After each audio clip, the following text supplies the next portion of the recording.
Hey everybody, welcome to another edition of Zach's Live Trader. I'm Dave Bartosiak. Thank you so much for coming out, kicking off this week, which is the official kickoff of earnings season, as tomorrow Alcoa will be reporting after the bell. Now, I know a lot of you wanted me to talk about Alcoa, but when I started digging through the options chain, there wasn't really all that much opportunity in Alcoa. So while it is a very popular stock that people want to talk about, it was fun when it was in the Dow, okay? Now it's just a dinosaur. Sorry, Alcoa, but you can crush that can and throw it in the recycling bin because there just wasn't anything going on there. So instead, this week we've got CSX, which is a big railroad company that we're going to talk about today. Then tomorrow, we're going to be talking about Delta Airlines. You can fly the friendly skies with me on the Zach's Live Trader Premium channel, because that's the only way you're going to get access to the Delta feed. And then Wednesday, we're going to go ahead and talk about Wells Fargo. So that's going to be a fun one. Now, remember, if you're not hooked up with Zach's Live Trader, you're not going to be able to see the Delta video. And further, on Thursday late, when I do the review for the week and tell you how to manage some of these positions, you're not going to be able to see that either. So make sure you email me livetrader@zax.com so you can get hooked up with that 14-day free trial before $9.99 a month. And I don't mean $900. I mean $9.99 a month. We're going to get you hooked up with Zach's Live Trader on our premium YouTube channel, and you'll make that money back in the first trade, pretty much. Okay, so again, CSX, big railroad company on the eastern. They're more of an eastern railroad sort of company. They do a lot of coal. Basically, 16% or 60% of U.S. manufacturing is affected by their railroad in one way, shape, or form. They're either supplying or delivering their goods. So, big chunk there. They do rely heavily on coal volume, and I did see the coal volume was down 18% year over year for the quarter. So something to take a look at, something to consider while we're digging through here on CSX. Now, as always, we're going to look at our price, consensus, and EPS surprise chart on Zax.com. Look at the detailed estimates page. Then the fun part where we look at the live options chain, give you a bullish trade, give you a bearish trade, and then in my humble opinion, which one of those I believe is going to be the best trade for this. And I'm not just going to leave you hanging forever. We're going to follow up later in the week and talk about what that trade looks like and strategies to get out of it. So you've come to the right place. First, let's take a look at Zax.com for our price, consensus, and EPS surprise chart here on shares of CSX. Now, as always, the black line represents the price, which corresponds to the right y-axis. These little arrows. Greens are earnings beats. Reds are earnings misses. Now, my favorite part, these multicolored lines here that represent the evolution of our Zach's consensus estimate over time. A few things are jumping out of me here. First, like a lot of companies, we get real optimistic in the beginning, only for them to disappoint later on. Although in the case here, it looks like there's a bottom out and it trickles up a little bit. Anywho, overall path is kind of the same here, folks, if you see it. Now, the run-up here from 2013 to 2014 was actually based on a little bit of growth here. You can see the gaps between these. That's actual growth, okay? With the stock up above 34, now these estimates started to come tumbling down. That sucked the growth out of the equation throughout 2015. Now we're talking 2016, rally up here, a little bit of growth here, but look at this. This line here on EPS, 2016, looks a whole lot like where it was in 2013. And this 2017 number looks a whole lot like 2014 without the growth. So they're going to need some growth to kickstart this thing. Now, while these estimates have gone sideways, we've got a rally in the stock, okay? So perhaps a little bit of a disconnect between what's happening in the stock and what's happening to EPS. I love seeing stuff like this, okay? Because the only way you really be able to figure this out, or at least the easiest way to figure something like this out, is that price consensus and EPS surprise chart. Who'da thunk, right? If you only look at the chart, if you only look at the technical picture for the stock, you have no idea what's happening, right? This underlying movement in EPS, you wouldn't even know. But by mapping it out like this, now we know, oh, okay, so they're looking for growth here. Where's the growth going to come from with coal shipments off 18%? All right, now, let's look at the detailed estimates page to see if we can't peel back a few layers of this onion a little bit and find out what's really going on. So we've got them as a Zacks rank number 3 hold right now. Value B, growth D, yup, and momentum of C. So they're going to be reporting after the close on the 12th, which is Wednesday. Now, we got a few more days with this one just because I'm trying to space these out, not jamming all up in one day and spread them out for you. So they are in the top 22% of our Zacks industry rank. Now let's go here. This is what I like to talk about is you have a little bit of division amongst these analysts. So while there is one coming out here and boosting these numbers for the current year, you've also got one over just the last week who's dropped their numbers for next year and the current year. But look at over the last 60 days, 3 analysts have dropped their earnings estimates for the current quarter and current year. But what effect has that had on our EPS estimate? It's gone from 47 cents to 45 for the current quarter. Current year numbers off a penny. Next year numbers are actually up a little bit. Now let's look at just our earnings history. Decent history here with a 2-cent beat a year ago. Then 2-cent beat the end of the year, came in even, and then a beat by 3 cents last quarter. So the earnings history has been decent. So these guys have done a good job of managing expectations, and I think a lot of that has to do with the reporting that they do, sort of their quarterly loads that they've got coming through. So they keep pretty good measurements, so that way people aren't too surprised. So now what this story is going to become is whether or not you believe there's going to be growth here and what those growth engines might be. Now again, growth in the face of what we've seen in the stock price. Obviously, this is a stock that wants growth, okay? So the risk here is that you don't get it, right? They come out and they drop their numbers a little bit, then you're going to have a problem, okay? But what this is going to do is this is going to open up a couple of trades for us. So again, first I'm going to give you the bullish trade, I'm going to give you the bearish trade, and then my humble opinion on which one of these I think is going to pay out. So let's dig into the options chain here. We're just going to use Yahoo Finance because it's easy. So I always look at the front month. Here we're on October 21st expiration. So let's go ahead and take a look at the at the money call. Okay, coming in hot. All right, the at the money call and put here. I am pretty in pink today. 119 plus the 32 cents. That gives me a $1.51. So this is going to be a 5% move here, divided by 35%. Okay. So that's what they're looking for, is basically a $1.50 move in the stock.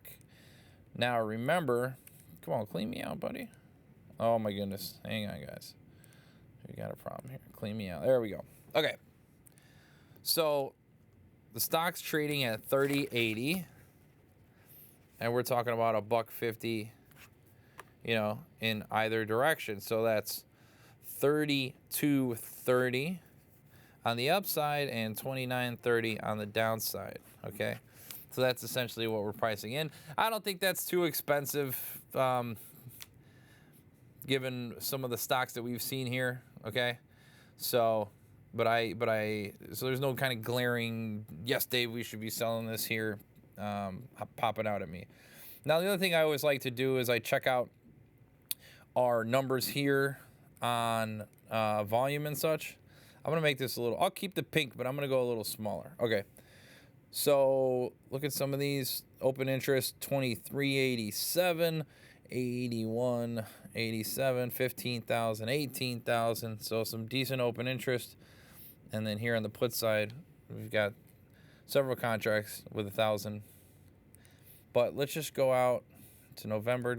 I just want to see what's happening out here. That's all. I'm not saying we're going to make this the contract that we use or the contract month that we use. I just want to make sure that things aren't getting, I'm not ignoring a much better situation here. Okay, so let's go ahead and let this open up real quick. All right, see, we've got a decent amount here. I think I like this better, okay? Just because the numbers here, you got a better distribution of this open interest, okay? We got this coming across multiple strike prices, okay? So I like that a little bit better, all right? So then now in a scenario like this where I think I'm going to go a little bit further out, if I'm going to be long premium, which I think I will, I go a little further out, I like to put on the call spread or the put spread, okay? The reason why I do the spread, I go long on one contract. So let's say I'm bullish here, right? So we're going to go long like the $30 contract, so the at the money strike, okay? But as part of that, what I'm buying is not just that volatility that's in there, but there's some time value in there as well, okay? And there's nothing wrong with paying for time other than the fact that time keeps on slipping into the future. Now, I mean, so that time value keeps eroding, okay, day by day and week after week. So one thing that I can do to counter that is if I sell a contract, another call contract, just a little bit further out, I'm going to be able to capture some of that time value back, okay? Now, the rub is that the spread isn't going to trade as quickly to the delta, right? So the actual change in the spread, in the value of it is not going to be the same as something that expires like the next day, right? But that's just kind of what's happening here, okay? And again, I wanted to stay away from the Greeks a little bit. That's why you saw me be a little hesitant. I don't want to complicate things too much for you guys because we haven't yet had the video where we start talking about the Greeks and explaining some things, okay? So, I'm not going to get into it too much, all right? But just know, essentially the reason why I'm looking at these spreads, call spread or put spread, when I'm long is that I want to earn back some of the time value on the further out contract that I'm paying for on the long contract, okay? If that makes sense. All right, let's dig in. So let's stick around in November because I like what I'm seeing here. So if I'm bullish on CSX, remember those values we were talking about. 3230 is essentially what we're looking for. So if we just go with the 3032, okay? Let's go here on the 3032 and look at what this looks like. So 3032, November, okay? So we got a $1.46. I would be long that call, and I would short the $30 call for 49 cents. So this spread would cost me 97 cents to put on, okay? Now, the money that I can make is $1.03, which is the difference in the strike prices minus what I paid for it. So $2 minus the 97 cents is 103. So a little over 100% rate of return is what I could get on this. Now, what would have to happen for me to get that 106% rate of return is shares of CSX would have to close above $32 at expiration on November 18th, okay? In between then, there's no guarantee that this goes anywhere close to that, okay? Because you got the time value that's got to waste away. So, but you could get a quick pop if this thing pops, all right? But just don't expect to see the whole move of that spread realized right away when you still have a month left, okay? A month and a half left, really. But I do like the amount of volume that's out here, and I like what's happening. So if I was a bull, that's what I would do. Okay, now let's look at the bearish side of the equation. and this is going to be similar. So I think in this case, I'm going to go long this 31, so a little bit in the money. And remember, the bottom end of the range was sort of 29.30. So if I look at 29, I could do that. I'm going to be even more aggressive, though, on this. So let's look at 31, and let's look at 28. Okay? Now, what does this end up looking like? So that's $1.08. It would cost me $1.08 to buy the $31 put, okay? Now, subtract instantly. Now, when I'm putting these in, if I'm on E-Trade or something, I do like, there's a tab for advanced options trading where you can put in multiple legs, and you make sure that these happen at the same time, okay? So anyway, so subtract the 21 cents. This is going to cost me 87 cents to put on. Now, this is going to differ from the other trade that I put on in that the difference between the strike prices is $3. Okay? What did I just do there? Anyway, so $3 is the difference in the strike prices, minus the 87 cents that this is going to cost me to put on. So that's $2.13 of potential upside. Now divide that by the original 87 cents, and you're talking a 245% potential upside on this trade. Now this one's much more aggressive though. So what's got to happen in order for me to get this huge return is that I need shares of CSX below $28 at expiration. Now think about that. That's a little bit of a move for a stock that's trading at $30.80. You're talking $2.80, right? So 280 divided by the 30.80 that we're trading at. That's a 9% move to the downside, is what I'd have to see on CSX in order to cash in on that. So a very aggressive trade to the downside. I'd have to be very bearish on CSX to put that on. Okay, so now, with regards to CSX, am I bullish or am I bearish?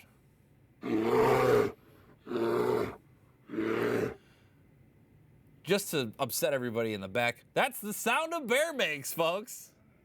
Yeah, I'm bearish. I'm bearish on CSX for the reasons of coal, right? There's these coal shipments are down. I don't think they're going to be picking up anytime soon.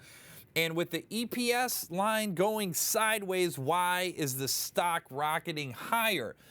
It's rocketing higher because people are expecting growth here. And if they don't deliver the growth, I think it will be an exaggerated move to the downside.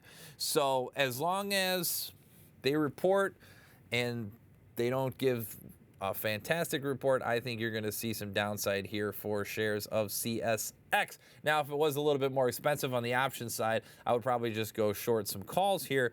But I'm going out there and being very aggressive on this one. I'm rolling the dice, okay? So this is 87 cents that I'll have a good chance of losing, okay? I'm being very aggressive with this trade. It's not for the faint of heart. This is not one of the safer trades that's out there. This is a roll of the dice. But risk versus reward, my friends. Risk versus reward. So, again, questions, comments, concerns. Don't just chime in the comment section below because I love that. But make sure you shoot me an email, livetrader@zacks.com. I want to hear it all. I want to hear what kind of strategies you want to do in the future. I want to hear about what strategies you did here. If you agree with me, if you would disagree with me, whatever it is, let's get this thing going. Let's get to talking. And again, make sure if you're not signed up with Live Trader, you shoot me that email, livetrader@zacks.com. We can get you on Live Trader, get you all hooked up. So I will be back here tomorrow at 1 o'clock, and we're going to be talking about Wells. Nope, I'm not talking about Wells Fargo tomorrow. We're talking Delta Airlines tomorrow. DAL is the ticker. It's going to be on our live premium stream. The only way that you can get it is to make sure you sign up. So sign up, and I will see you guys tomorrow at 1 o'clock. Thanks.